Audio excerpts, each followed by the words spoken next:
Hey, my name is Chad. This video we are going to dive into getting ready for my attempts this coming month in March to do 3 matches in 1 month, and then really for the next several months I will have at least 2 and sometimes 3 matches per month. I've kind of got them scheduled all the way out to December. Towards the end of the year it's only like 1 or 2, but overall my plan is to try to get one loading set that I can use for the whole time.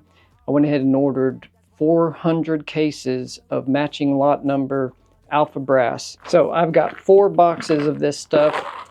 It is all brand new. My idea is I will get my load like powder verified, make sure everything's going to do what I expect it to do with this brass.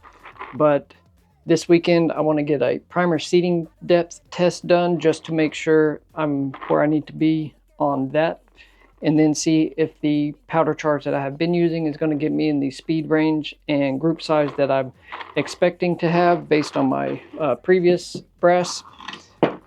Ideally I can do that this weekend. The next weekend I want to pull maybe 10 cases out of 2 of the other boxes that I have, and shoot them all together. As long as they're all very consistent between each box, then I know this lot number idea is going to work. I can just load up 200 or 300 at a time and have my whole month's worth of loading done in 1 week, instead of spreading it out where I'm shooting a match and then reloading that 100 rounds to be ready for the match the next weekend. Or at the end of the week I'll have some that I do a match on Sunday and then a match on that same Saturday. So time is going to be tricky, especially working Tuesday through Saturdays. I'm taking off a few Saturdays over these next several months, and we're just going to hit matches pretty hard. So one thing I got to do this right is the Accuracy One Precision Primer Gauge. And it's a pretty cool little tool. It's got a little plunger down here that is used to get your measurement, and overall it's just a really neat thing. So it's just a basic gauge here. So that's something standard. You can get fancier ones, but what they did is come up with this body that has an insert, and this is the small rifle or small primer. They make, obviously the larger one is for large primer pockets. There is 2 ends. One side is like a concave end. Probably won't be able to see it very well. Nope. So can't see it well, but it's concave, and that's intended to drop down into the primer pocket. So if it's uneven at the base of it, it's just measuring around the outer rim of your base of your primer pocket, where the anvil feet are going to rest when they go all the way down to seated at their full depth. One weird thing I found is that this alpha brass has slightly tighter primer pockets, so my first attempt to measure, I'm only getting a little ways down in there, and I'm assuming it's kind of tapered on these, but I'm not getting all the way to the bottom. So I was getting a measurement of like 0.113, and it needs to be, closer to 120, somewhere around there. So it's quite a bit short. I thought I was already crushing my primers like 8 thousandths just seating them flush. I checked it with the caliper tail, found out I'm closer to like 119, 120 on these. So I'm going to have to send this back to Accuracy One, probably with one of my cases, so they can figure out I bet you it's just 1 or 2 thousandths, just a little bit too big, but it's only going about halfway down into the pocket. So I can't get an accurate reading on these, and I don't want to tear down some of my other brass that I haven't deprimed yet from my old Lapua stash. But the concept is you'll measure down into the pocket with this. That gets you your primer depth, and then you measure your primer height with this same tool, and that will get you your overall height. And you'll know once you seat it down to the base how far you need to seat down to get to the base of the primer pocket, and then crush down the primer a little bit more to give it the crush effect. So I've got 30 cases loaded up. 10 of them are at kind of 0 setting where it's flush. I clicked 3 deeper on my primer seater. I've got 10 cases seated there, and then another 3. So seating 3 thousandths deeper and 6 thousandths deeper. So at those settings, I should have a crush of about 2 thousandths where it's flush. about 5 thousandths at the 3 deeper, and about an 8 thousandth crush at the 6 deeper. I don't think I'm going to have very good results at these deeper ones, but I just want to verify and make sure. Really, I want to see how my powder charge is going to do with this new brass. So kind of an idea of how this works. It's also got a flat end, and to measure your primer, your seated depth. So you drop that down into the body and then drop the plunger piece onto it. And got a little set screw on the side here. We're just going to tighten that down, and that just keeps the body attached to the stem. Now, it comes with these, what they call 0 blocks. So there are graduations in here for different case head sizes. Since I'm using a 308 size head, I'm going to use this 0 block and go to the 0 point here. And you can tell I've been tinkering with it. So we'll hold that block in place, hit 0, and that zeroes out so that when the rim of the case is fully engaged there, you know that's at a 0 point. And then it's going to press that plunger down on your primer. And in theory, this should give me right about a 0, maybe a half thou. So my flush ones are sitting right there at flush. Okay, and then you see the other one seating down about 3 thou.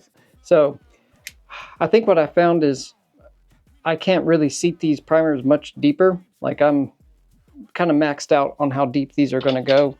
So I think those other two are kind of just smushed a little bit, but they're not compressing any deeper into the pocket. So probably not necessary, but I've got it for future use now. If you want to know how to measure a primer thickness with this, let me know, and I'll throw that in a different video. But right now, I really need to get this testing done before we lose sunlight today. And it does come in a pretty nifty little case.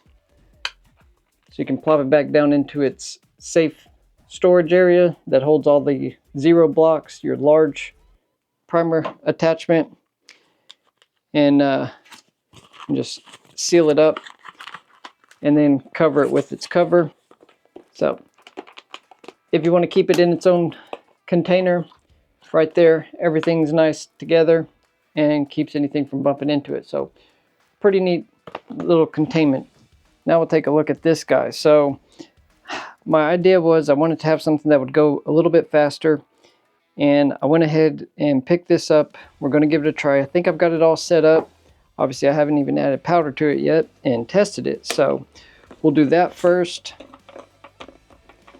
and we'll see if I read through the instructions close enough to correct. But this is the RCBS Matchmaster.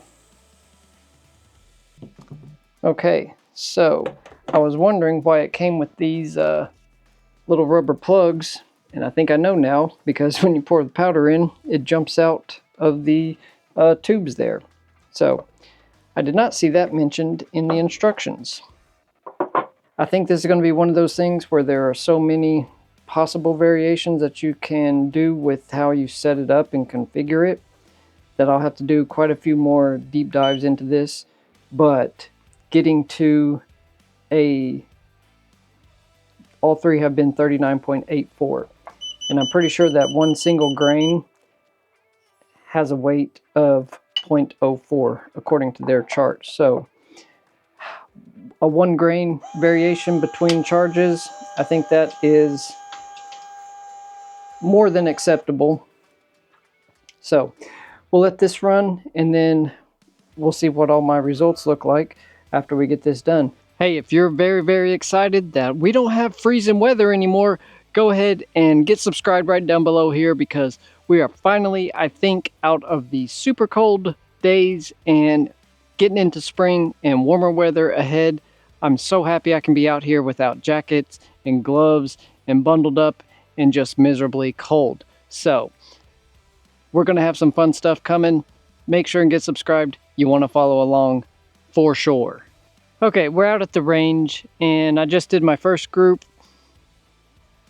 Kind of bigger numbers than what I was hoping for, at least on my SD and ESs. Probably just new unfired brass, so I haven't run it through like my full process. I don't know. We'll see what it kind of tunes out to be. It is a little bit slower than my other loading with my other lot of brass. Right now, I've got the second batch loaded up. We're just going to shoot a few. I just wanted to show you guys lovely weather. We're finally out of the cold. I can wear short sleeve shirt, not worry about freezing. My hands aren't about to fall off. It's starting to get cool. The sun's going down a little bit, but very, very happy to be here this time of year. So let's get this other couple rounds thrown down and see what this looks like. Give this a try and see how these are looking down there. I can tell just looking through my scope. I mean, I think the group is plenty acceptable, especially for what I need it to do. But I don't know, I'm kind of a numbers obsessed person, it seems. So we're going to try and get this tuned in as good as we possibly can.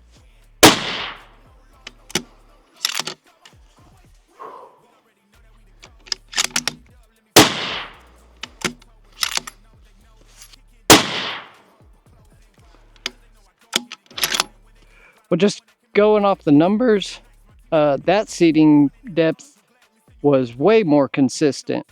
So we'll go over it all in a minute, but noticeable difference between the two. Okay, so let's review while we're out here, because the sun just went down, but it is still kind of nice outside, and I can't get enough of this after the last week of below freezing for like 4 days. I am so ready for this kind of weather. It's been a long time coming. Okay, so let's talk about my kind of zero setting, pretty much where I had been loading everything before this. So it's new brass, so it might be slightly different, but I figure it's pretty consistent. My SD was like a 9.9 and my ES was 29.2. I'm going to give that more to being new brass and not running through all the steps that I normally do once I get to actually working it in and reloading it through my own sizing and mandrel and all that stuff. I checked all the necks with a neck tension gauge, and they all stopped at like the same position. So they should all have the same neck tension, but there could still be slight variances between them. So I'm thinking that's where most of my differences are coming from. I'm running a little bit slower right now with the same powder charge. So I had been typically around 29.85, and with the zero setting, I was at 29.53 for my average. It ranged from 29.38 to 29.67. So, I mean, a decent spread, but for what I'm doing, it's probably plenty good enough. So it's going to be that target right there. I adjust my scope down so I can keep aiming at the center. So, I mean, not a terrible group, but, you know, not the best, not the worst. It'll do for what I need, though. If I had to run that load, I could totally make it work. Now the next one is like 3 clicks deeper, so seating about 3 tenths or 3 thousandths, not tenths, deeper on my primer. Managed to get that one. The SD was 6.0, and I was actually doing good until the last shot, and the last shot was about 4 or 5 feet per second out of the range of the others, and it took me from below 6 to right at 6.0, and my extreme spread was 21.3 on that one. The speeds were a little slower on average, 29.48.8, and they ran from 29.39 to 29.61.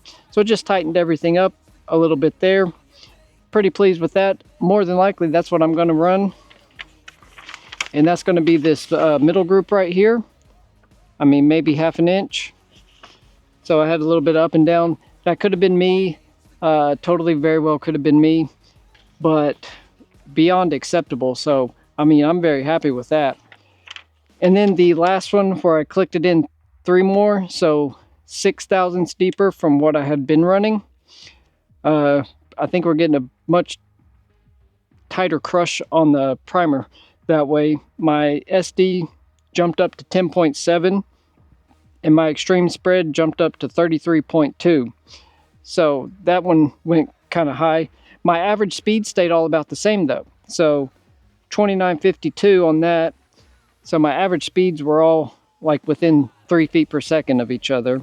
but that one had my extreme spread, my slowest 29.35, which was the slowest of everything I shot today, and the fastest 29.68.9, which was the fastest of any today, and that was in the same 10 round group that had the deepest primer seating. So just going off of these numbers, I think I'm going to run it at the 3 clicks deeper than right at flush. So where I have my tool set now, I'm just going to back it off 3. And I mean, I think that works. Please let me know down in the comments what you think. Here's the group on that last one.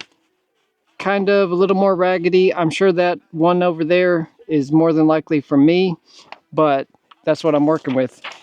Here they are kind of all together.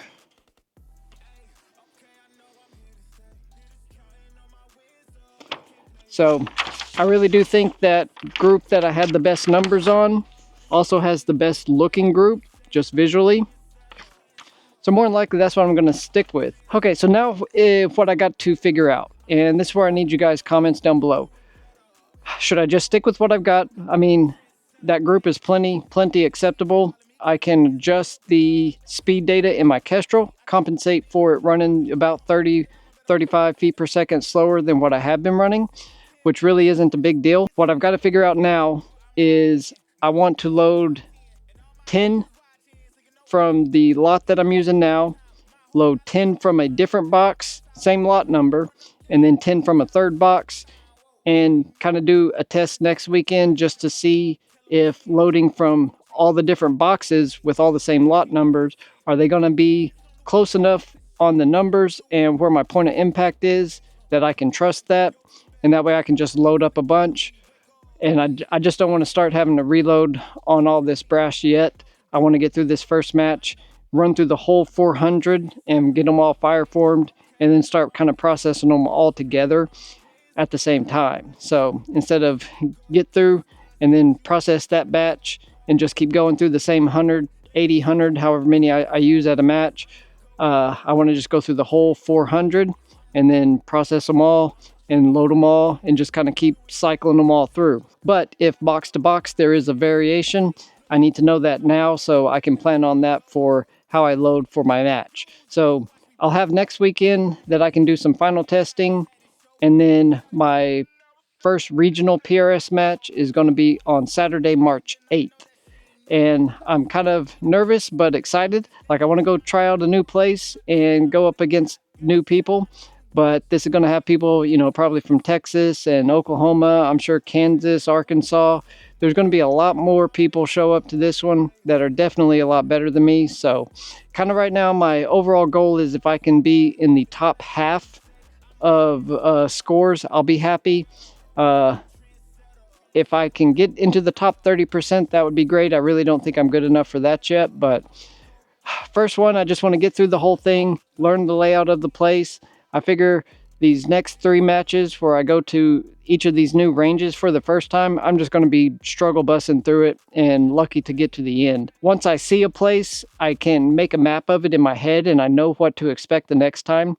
So I need to get to these first matches, get a layout of how everything goes and what their processes are, and then on future matches work on getting myself up in the scores. I'm still going to do as good as I can and actually, you know, try hard and attempt to score well, but knowing me, I'm going to be flustered just learning everything that is new about this place. So I don't know, we'll see how it goes, but more than likely I'm going to be going on my own. So it's going to be south of Chickasha. If anybody knows where that is, here in kind of central Oklahoma, you're welcome to come out and watch me act a fool. Well, I can tell the sun's getting down. I need to throw my rifle in, go by, visit my dad for a little bit, and he is doing much better now. They had some additional stuff they had to do with his throat, but it looks like the cancer has been completely shrunken. The surgery got it all out of there. His throat is healing back up. His voice is way better this weekend compared to last weekend, and really compared to 2 weekends ago after they had to go in with the tube down his throat. But anyways, just a quick update. He's doing really, really well. Thank you to everybody that asked. And so far, it looks like everything is coming out positively on that front. Well, let me know what you think about these results. If you saw anything in this video that you want to better look at, please let me know down in the comments. I just didn't have much time to go into full detail on that new Matchmaster, and it has a bunch of features and I'm still figuring it out. So as I learn it better, I can tell that it's going to take a lot more tuning compared to the other one that I have, the IntelliDropper. But I think once I get the tuning figured out, I'll be able to run it up to a specific weight faster, and then just let it trickle the last little bit. I just had the settings a little bit off, so I'm going to tinker with that over this week as I load up a few more rounds, and once I learn it better, I'll give you guys a comparison and see what you all think. But so far, it's really, really accurate, which is what I wanted out of this, and once it gets up and going, it moves pretty good, so I'm liking it so far. Well, thanks for hanging out with me while we do this little test. Please let me know what your thoughts are down in the comments. I really do appreciate hearing from everybody out there. And I think it's time to go. Y'all have a great rest of your day and a wonderful weekend. And we'll see you on the next one. Bye.